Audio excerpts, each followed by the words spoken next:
미켈란젤로는 1500년경 이태리 로마를 떠나서 자기 고향 피렌체로 돌아옵니다.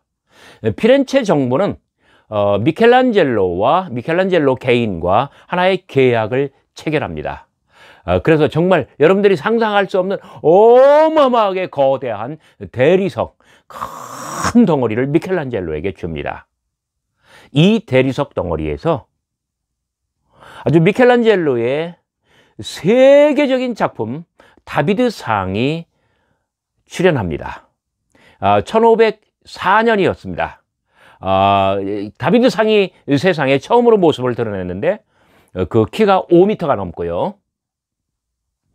그리고 뭐랄까요, 이 신체의 완벽한 비율과 그리고 균형, 그리고 왕으로서의 아주 당당한 기풍, 그리고 무엇보다도 앞구어는 이 눈빛이었습니다. 다비드상의 이 아주 예리한 눈빛이 피렌체를 바라보고 있습니다. 여러분, 피렌체는 미켈란젤로의 영혼이 살아 숨쉬는 곳입니다. 미켈란젤로의 영혼에 매혹될 수 있는 사람만이 피렌체에서 바로 이 다비드상을 통하여 르네상스의 정신을 만날 수 있다고 합니다. 르네상스의 정신과 예술의 정수가 미켈란젤로의 이 다비드상에 고스란히 담겨져 있다고 하는 거예요. 미켈란젤로의 다비드상에는 하나의 일화가 전해져 옵니다. 이 거대한 돌덩어리는 실로 오랜 역사를 가지고 있었어요. 아주 완벽하게 흠이 없고 다른 색깔, 이 잡색이 전혀 섞이지 않은 아주 완벽하게 흰색의 거대한 대리석 덩어리.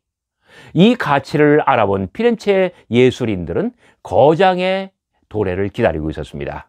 이 거대한 돌덩어리를 그들은 막 정말 귀한 신주단지처럼 두오모의 창고에 오랜 동안 보관하고 있었던 것입니다. 왜냐하면 그리스와 로마의 고대 조각가들은 정말 그들이 만들어낸 이 조각상들을 보면은 아주 완벽하게 흰색의 대리석, 거기에만 어떤 작품을 남겼거든요. 그렇기 때문입니다. 그래서 이 대리석도 너무나 오랜 기간 동안, 오랜 세월 동안 주인을 만나지 못하고 그리고 거장을 기다리고 있었던 거예요. 정말 뭐 미켈란젤로 말고 다른 뭐 예술가들 없었을라고요. 저 당대의 아주 최고의 조각가들이 여기 와서 바라보고 탐을 냅니다. 그러나 손을 못 대요. 왜? 망칠까 봐. 자신이 없는 거예요. 그런데 이런 상태에서 이 대리석 덩어리를 매개로 해서 피렌체 정부와 미켈란젤로 개인이 계약을 맺고 1501년부터 이걸 다듬기 시작하고 조각을 만들어서 1504년에 다비드상이 세상에 나왔다고 해요. 근데 처음 미켈란젤로가 이 대리석을 받았을 때 친구들이 놀렸죠. 야, 네가 뭘 한다고? 네가 뭘 어떻게 하려고? 그때 미켈란젤로가 유명한 말을 했습니다. 너희들은 여기서 어떤 보물이 나올지 모른다. 여러분, 이렇게 한번 생각해 보세요. 여러분도 모르는 여러분들의 어떤 잠재성이 여러분들 내면에 있어요. 그 안에서 뭐가 나올지 여러분들도 모른다고 생각을 해봐요. 저에게도 마찬가지고요. 유튜브 바이럴 원에어도 마찬가지예요. 여기서 어떤 결과가 나올지 몰라요. 여러분들 명심하시고 좋은 기도 많이 하시면 여러분들에게서 정말 가장 위대한 퍼포먼스가 아주 여러분들 생애에 나올 겁니다. 저를 위해서도 그렇게 기도해 주시면 참 감사하겠습니다.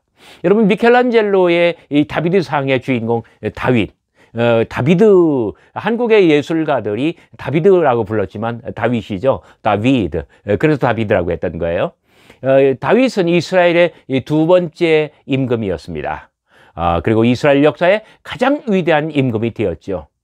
구약 성서는 그를 하나님의 백성이 배출한 여호와 하나님의 가장 아주 충성된, 그 마음에 합한 그런 임금이었다고 평가합니다.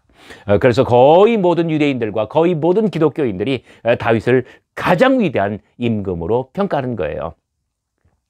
유대교와 기독교에서 어떤 그들이 기다리는 메시아가 온다면 그는 다윗과 같은 사람일 것이라고 기대했습니다. 그래서 신약성서에서도 예수를 그리스도 메시아로 그렇게 고백을 하면서 그런 다윗의 혈통 가운데 나온 다윗의 후손, 다윗의 아들이었다라고 그렇게 이야기를 하는 것입니다. 역사적으로 다윗은 기원전 1000년부터 약 40년 동안 이스라엘을 통치했습니다. 그리고 400년 동안의 지속된 이스라엘 왕조에 아주 탄탄한 기초를 놓은 사람입니다. 그래서 이스라엘 역사에 가장 빛나는 황금기를 구가하였지요. 다윗의 생애에 관한 기록들은 아주 긴 사무엘상의 후반부 절반 이상을 차지합니다. 16장부터 31장까지, 그리고 긴 사무엘하 24장까지 있는 사무엘하의 전체가 다 다윗의 이야기입니다. 뿐만 아니라 열왕기상 1, 2장, 역대기상의 대부분이 다 다윗의 이야기입니다. 역대기상 재밌죠? 1장부터 8장까지는 그냥 누가 누구를 낳고 족보 이야기예요. 어떤 개인의 이야기가 없어요. 누가 누구를 낳고 하면 한 사람의 생애가 벌써 다 지나가요. 9장에 가서야 이 사울의 어떤 인생을 부정적으로 네거티브하게 잠깐 소개합니다. 그리고 10장부터 29장까지는 완벽하게 다 다윗의 이야기입니다. 그리고 이 역대하에 가면 다윗 이후에 솔로몬부터 끝까지 모든 어떤 세대의 역사를 다 개관해요. 그만큼 역대기 역사는 다윗을 중시했다는 이야기죠. 어디 그뿐입니까? 150편이나 되는 시편은 거의 대부분이 다윗의 시로 알려져 있습니다. 자, 성경이 차지하는 지면으로 다윗은 정말 위대한 사람입니다. 모세와 버금갈 정도로, 아니면 모세 바로 다음으로 다윗은 이스라엘 사람들에게 가장 위대한 위인으로 그렇게 꼽히는 것입니다. 사무엘상 16장에는 사무엘이 이스라엘의 새로운 왕제를 뽑는, 만나는 그런 이야기를 소개합니다. 16장 1절, 여호와께서 사무엘에게 말씀하십니다. 내가 이미 사울을 버려 이스라엘의 왕이 되지 못하게 하였거늘 네가 그를 위하여 언제까지 슬퍼하겠느냐? 너는 뿔에 기름을 채워 가지고 가라. 내가 너를 베들레헴 사람 이새에게 보내리니 이는 내가 그의 아들 중에서 한 왕을 보았느니라. 그 사무엘이 걱정이 천만이죠. 사울이 알면 나를 죽일 것입니다. 여호와께서 다시 사무엘에게 말씀하십니다. 너는 암송아지를 끌고 가서 말하라. 내가 여호와께 제사를 드리러 왔노라고. 그리고 이새를 제사에 청하라. 내가 내게 행할 일을 가르치리니 내가 내게 알게 하는 자에게 나를 위하여 기름을 부을지니라. 그래서 16장 6절에 가면은 이 사무엘이 베들레헴의 이새에게 찾아갑니다. 그리고 이새는 아들들을 한 명씩 면접을 시켜줘요. 첫 번째 아들 장남 엘리압이 나왔습니다. 엘리압을 보자마자 이 사무엘이 다리가 휘청 흔들려요. 과연 여호와의 기름 부으실 자가 주님 앞에 있도다. 여호와께서 사무엘에게 말씀하십니다. 그의 용모와 키를 보지 말라. 내가 이미 그를 버렸노라. 내가 보는 것은 사람과 같지 아니하니 사람은 외모를 보거니와 나 여호와는 그 중심을 보느니라. 나 여호와는 그 중심을 보느니라. 여러분, 여기서 키워드가 나옵니다. 외모와 중심. 외모는 무엇이고 중심은 무엇일까요? 요즘 현대문화, 특히 한국 현대문화는 외모 지상주의에 빠져 있죠. 그래서 가수도 목소리가 좋은 것보다도 외모가 더 좋아야 돼요. 뭐든지 다 외모. 결혼 대상도, 결혼 배우자도 늘 외모만 봐요. 외모는 그래요. 얼굴을 정말 남자는 키가 180 넘느냐 안 넘느냐, 여자는 몸매가 날씬하냐 안 하느냐, 얼굴이 갸름하고 눈이 크냐, 성형수술을 했느냐 안 했느냐, 별의별 걸 다 봐요. 또 외모에 속하는 건 또 뭐가 있을까요? 재산이 얼마가 있느냐, 직업이 뭐냐, 대학이나 학벌은 대학은 어디 나왔느냐, 이 별별 걸 다 따져요. 어떤 조건에 관한 거예요. 사람은 그런 것들을 추구해요. 그것 때문에 결혼도 못하고요, 그것 때문에 결혼했다가도 이혼하고요, 그것 때문에 사람 무시하고요, 그것 때문에 사람 망합니다.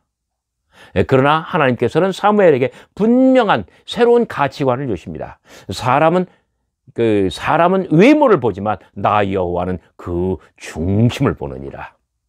여러분, 그러니까 이 미켈란젤로가 그 대리석에서 어떤 새로운 가치를 실현해낸 거예요. 또 우리 모두에게 어떤 하나님의 형상, 그러한 어떤 가장 고귀한가 가장 이 소중한 가치가 있는데 그것을 발현시키는 것이 어떤 사람의 잠재적인 능력이고 그 사람의 어떤 인생의 퍼포먼스라고 그렇게 말할 수 있을 것 같아요.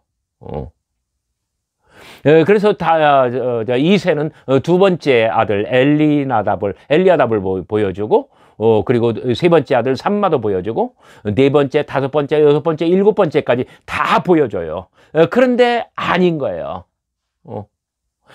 아닌 거예요. 그래서 사무엘이 답답했습니다. 그래서 사무엘이 이새에게 묻습니다. 내 아들들이 다 여기 있느냐? 이게 다냐? 그랬더니 이새가 이제 극적 뒤통수를 긁어요. 쩝쩝 혀를 차르면서 아직 막내가 남았는데 그런 양을 지키나이다. 자, 두 가지 말씀드릴게요. 양을 지키나이다. 자, 이스라엘에서 또는 유대인들에게 양을 지킨다. 목동, 목자. 가장 천시받는 직업이에요. 조선시대로 말하면 백지영이나 가파치처럼요. 자, 둘째, 아직 막내가 남았는데, 막내라고 번역을 했습니다만 굉장히 순화시킨 부드러운 번역입니다. 그저 그 아이는 막내예요. 마지막 아들이에요. 이런 뜻이 아니란 말이에요. 원어는 하카탄. 이 하는 정관사입니다. 카타는 어떤 뜻이냐면은 음역과 비슷하게 알려드릴게요. 카타는 하찮은 이런 뜻이에요. 별 볼 일 없는, 정말 아닌, 무가치한, 그 자식은 아니에요. 그러니까 걔는요 데려오지도 않은 거예요. 이새가 볼 때는 얘는 별 볼 일 없는 애예요. 정말 나이도 어리지만 키도 작고요. 그리고 가장 못났어요. 지 형들이요 막 키가 크고요. 인물이 준수해요. 눈이 부리부리하고요. 뭘 해도 될 것 같아요. 그리고 나중에 17장에 가서 보면 아시겠지만은 그 형들 누구예요? 엘리압, 엘리나답, 그다음에 삼마 이런 사람들이 거의 군대 이렇게 굉장히 높은 지위에 있는 군대 이 장군감들이에요. 장군들이에요. 그런데 이 막내 아들 이 아이는 막내일 뿐만 아니라 나이가 어릴 뿐만 아니라 정말 하찮은 애. 그래서 아버지로서는 전혀 기대하지 않는 애. 남들 같으면 다른 아들 같으면 다 출세했어요. 근데 이 아이는 그냥 너는 그냥 아무 일도 하려고 하지 마. 그냥 아버지의 양이나 키워. 자, 목자는 어떤 직업? 하찮은 직업. 별 볼 일 없는 직업. 멸시받는 직업. 가장 천대받는 직업. 그러니까 낮에는 양이나 치고 밤에는 외양간에 똥이나 치고 아마 그랬을 거예요. 이 아이는 아예 데려오질 않았어요. 이새는 생각합니다. 얘는 아닙니다. 그러나 사무엘은 역정을 냅니다. 그 아이를 사람을 보내어 그 아이를 당장 데려오라. 그 아이가 오지 아니하면 내가 잔치자리에 앉지도 아니하겠다. 뭔 뜻이에요? 굉장히 속이 부글부글 끓고 있다는 이야기예요. 이 사무엘이 아주 강경하게 나옵니다. 그래서 이 아이를 데려왔는데 데려오고 보니까 막 얼굴빛이 붉었대요. 눈이 빼어나고 이 치와와처럼 툭 튀어나왔나 봐요. 근데 아름다웠대요. 그러니까 이렇게 장부다운 그런 어떤 기상은 전혀 보이지 않은 거예요. 근데 여호와께서 사무엘에게 말씀하십니다. 일어나라. 이 아이가 그 아이다. 기름을 부어라. 그래서 사무엘이 뿔병을 가져다가 이 아이에게 다른 형들 다 보는 가운데서 이 아이에게 기름을 봅니다. 그러면서 이 아이에게 여호와의 영이 아주 크게 임했고 이 아이가 여호와의 영에 감동되었다고 합니다. 사무엘은 떠나서 라마 자기의 집으로 돌아갑니다. 그리고 사울은 그때 이제 사울이 몰락하고 있다고 했잖아요. 사울에게 우울증, 정신병이 옵니다. 그래서 누가 사울에게 보고를 해요. 이세이 집안에 괜찮은 아이가 있는데, 그러면서 소개를 합니다. 뭐라고 하냐면 수금을 탈 줄 알고요, 용기와 무용과 구변이 있는 준수한 자라, 여호와께서 그와 함께 계시더이다, 이렇게 이야기를 합니다. 자, 여기 용기라고 번역을 했습니다만은 이 아이는 어떤 그 정서적으로 아주 괜찮은 아이예요. 어떤 기상, 에너지, 어떤 그 활달함, 어떤 그런 적극성, 이런 것들이 있어요. 뿐만 아니라 거기 무용이라고 번역을 했습니다만은 여기서 무용이라고 번역한 것은 어떤 무예, 어떤 용감함, 물러서지 않는 그 용감성, 이런 거예요. 그리고 아주 용감한 이 전사예요. 이 아이는 자기의 몸을 잘 단련한 그런 아이예요. 자, 수금을 탈 줄 안다, 정서적으로 발달한 것을 말하죠. 그 다음에 용기가 있다, 어떤 기상, 어떤 활달함, 적극성, 에너지가 있다. 그리고 자기의 몸을 잘 단련시켜서 어떤 무예를 익혔고, 그리고 아주 용맹스러운 전사가 되었고요. 그리고 언변이 뛰어났고요. 어디 가서도 아주 자기의 어떤 자아가 억눌리지 아니하고 위축되지 아니하고 자기의 의사를 정확하게 잘 표현할 줄 아는 아이예요. 그래서 다윗은 발탁되어 왕실로 들어오고 사울 옆에서 이 사울을 보좌하는 사람이 됩니다. 그래서 그 16장 그 마지막 절에 보면은 하나님께서 23절이 된다. 하나님께서 부리시는 악령이 사울에게 이를 때에 다윗이 수금을 들고 손으로 탄즉 사울이 상쾌하여 낫고 악령이 그에게서 떠나니라.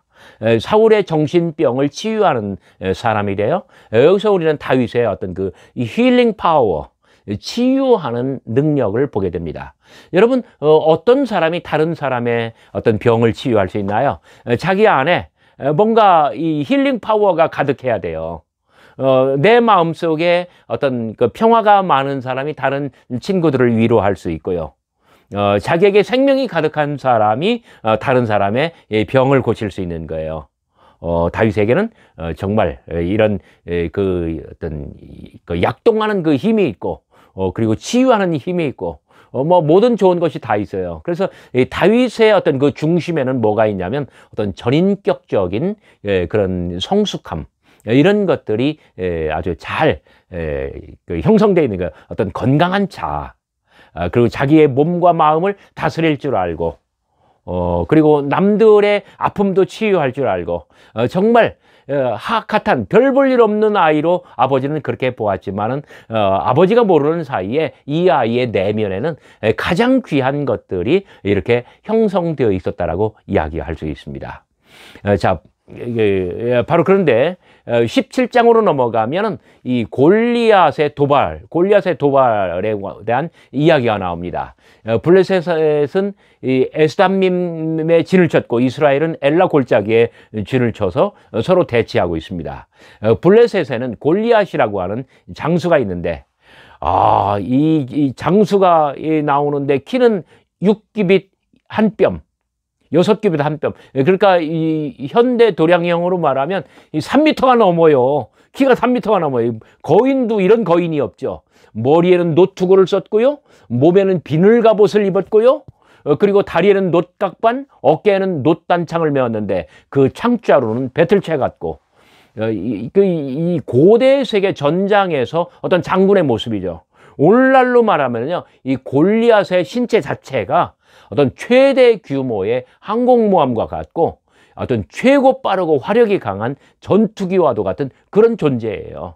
이런 골리앗이 이 같은 자가 매일같이 아침 저녁으로 나와서 싸움을 걸어 나옵니다. 17장 8절. 너희가 어찌하여 나와서 전열을 벌였느냐?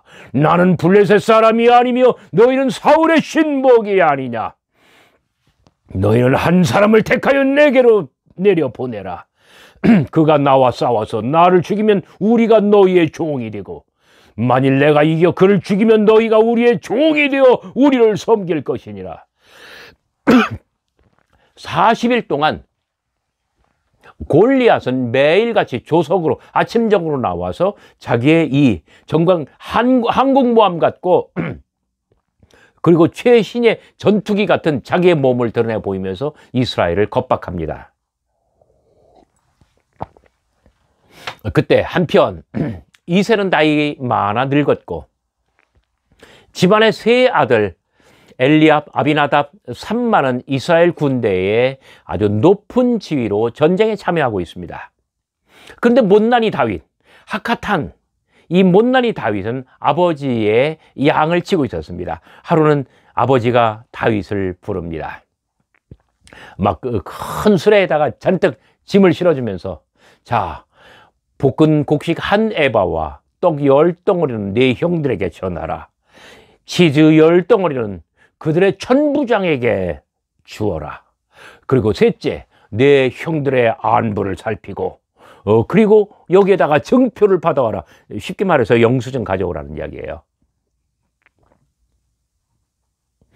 다윗은 전쟁터에 나가서 골리앗을 처음으로 보았습니다. 골리앗을 보는데 다윗은 쫄지 않아요. 자, 이게 바로 뭐냐면 다윗의 어떤 중심이에요. 다윗이 옆에 있는 사람들에게 말해요. 이 블레셋 사람을 죽여 이스라엘의 지옥을 제거하는 사람에게는 어떤 대우를 하겠느냐? 이 할례 받지 않은 블레셋 사람이 누구이기에 살아계신 하나님의 군대를 모욕하겠느냐? 이 다윗이 그때 어려요. 굉장히 어렸어요. 그래서 제가 제 학생들에게 물어보니까 다윗의 나이가 몇 살이나 됐을까? 몇 학년이나 됐을까? 했더니 초딩 4, 5학년 됐을 것 같대요. 초딩 4, 5학년의 목소리로 이 블레셋 사람을 죽여 이스라엘의 지옥을 제거하는 사람에게는 어떤 대우를 하겠느냐? 이 할례 받지 않은 블레셋 사람이 누구기에 살아계시는 하나님의 군대를 모욕하겠느냐? 다윗이 막 질러버렸어요. 그랬더니 이 보고가 이 사울에게로 들어갔습니다. 그 아이를 불러오라. 그래서 다윗이 사울의 궁전으로 갔는데요. 요즘 말로 하면 사울이요, 다윗이요, 사울의 어깨를 토속 치면서 또는 사울의 가슴을 딱 손으로 짚으면서 사울에게 말합니다.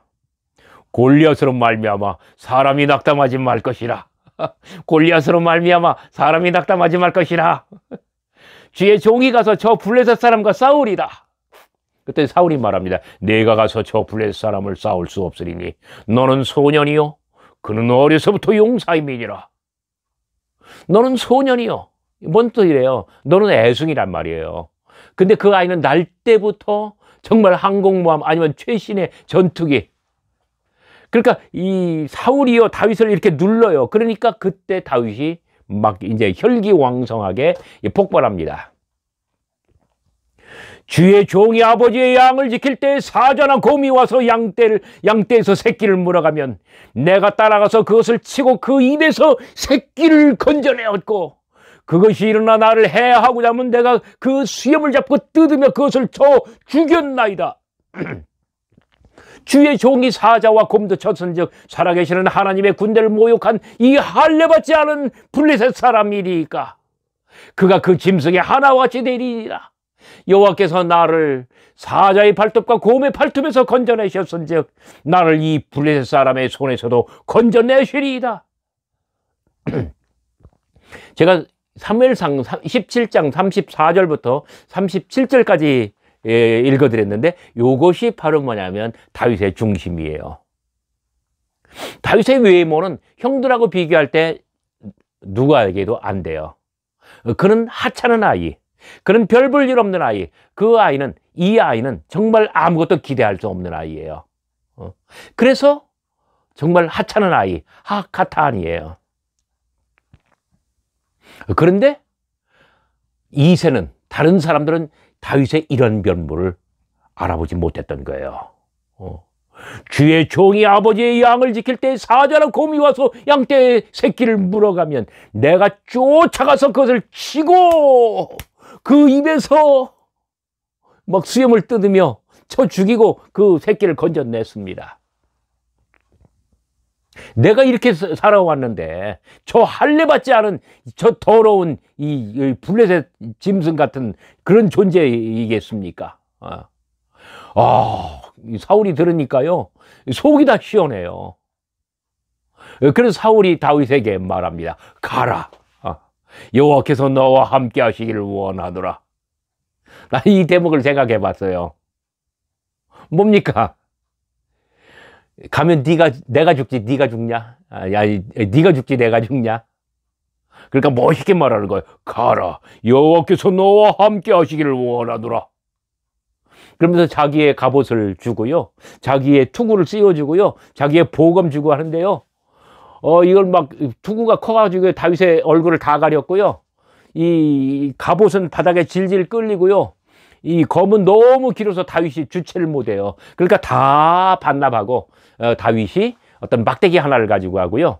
그리고 그 시냇가에서 매끄러운 돌멩이 5개를 골라서 거기다가 이 물맷돌을 만들어요. 그래서 물맷돌만 가지고 그리고 전쟁터로 나아가는 거예요. 그리고 이 뭘까요? 이 골리앗과 이제 수장 대결을 벌입니다. 자, 방패든 사람들이 그 골리앗을 가리고 막 오는데 이 사람들에 비해서 신장이 2배나 돼요. 막 그 뒤에 높은 타워처럼 아주 탑처럼 서 있는 그가 나오고 있어요. 근데 그 골리앗이 볼 때에 이게 싸움이 안 되잖아요. 그러니까 호호호호 정말 아주 너털은 웃어요. 내가 시방 나를 개로 여기고 막대기를 가지고 내게 나왔느냐? 내게로 오라. 내가 내 살과 공중의 새들, 내 살을 공중의 새들과 들짐승들에게 주리라. 호호호호, 네가 시방 나를 개로 여기고 막대기를 가지고 여기 나왔느냐? 그래서 다윗이 말을 합니다.